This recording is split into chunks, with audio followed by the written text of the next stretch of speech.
Jags, we are back with another episode of CVTV Weekly. I'm Zara Mustini and I'm here with Caesar Peralta. We have a special episode this week as we at CVTV Weekly have prepared a few shorts just for you. We have our first short called Rhys In The Wild, where Rhys goes around the campus exploring the supernatural or things that don't seem to be what they truly are.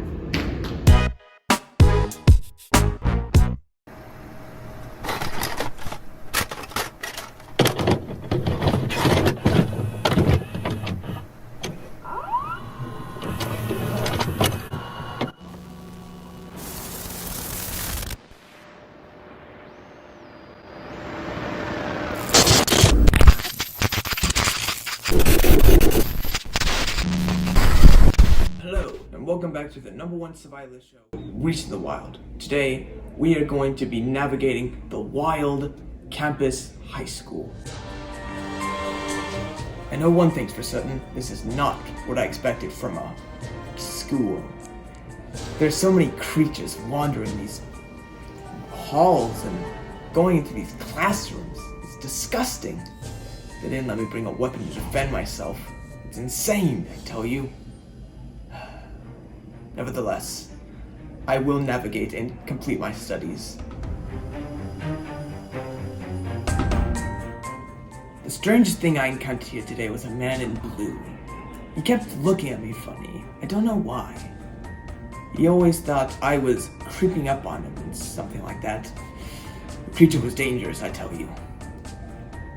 Lucky I didn't bring my weapon. There's this weird guy in a trench coat just following me around, and he's like very weird about it. Like you could see him in like just behind me, and you would just see him do like. First, I didn't think much of it. Then I started to notice him around the campus. I just thought he was just another student. I just see this weird guy with a trench coat on, just following me around. Like when I enter the campus, to the end of the day, I just see him around every corner.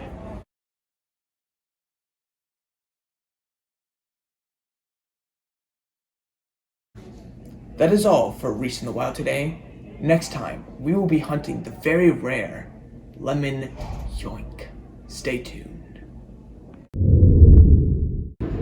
Up next we have Javon's show where he will talk about the school's new bell system and trash problem.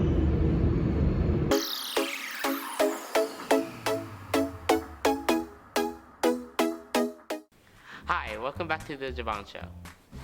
Today we will be talking about the campus, the bells, and gum under the desk. Back to the campus, we're seeing trash left everywhere. Everywhere. You should see upstairs, it's just a mess. Like after lunch, B-lunch, don't do that to A-lunch because we don't mess around like that. Cause I saw B-lunch trash all over the stairs. But now the bell. I mean, the bell's alright. I don't mind it. I didn't mind it at all because like I left class early, but we don't tell my teachers that. Just my last class because my teacher's like, you have to stay until the bell. And Mr. Behringer's class, you know, everybody tries to leave that. Oh, she didn't hear that from me. Now, we need to talk about the gum underneath the tables. Man, that is so nasty. Just throw it away. Spit it in the trash. It's not that hard. Get up, find a trash can. Man, you should see how many gums underneath the desk nowadays. Back in my day, I didn't have to see this. I used to stay home with COVID-19. Man. Now tune in next time for the Javon Show with more politics.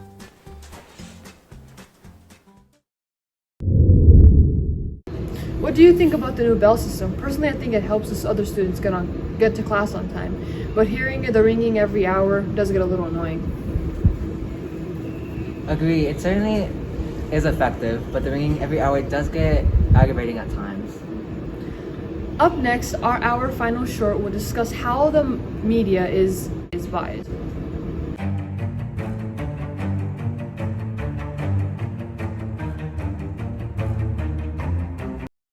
The The sharing of biased and false news has become all too common on social media. More alarming, some media outlets publish these same fake stories without checking facts first. The sharing of biased and false news has become all too common on social media. More alarming, some media outlets publish these same fake stories without checking facts first. Unfortunately, some members of the media use their platforms to push their own personal bias and agenda to control exactly what people think, and this is extremely dangerous to our democracy.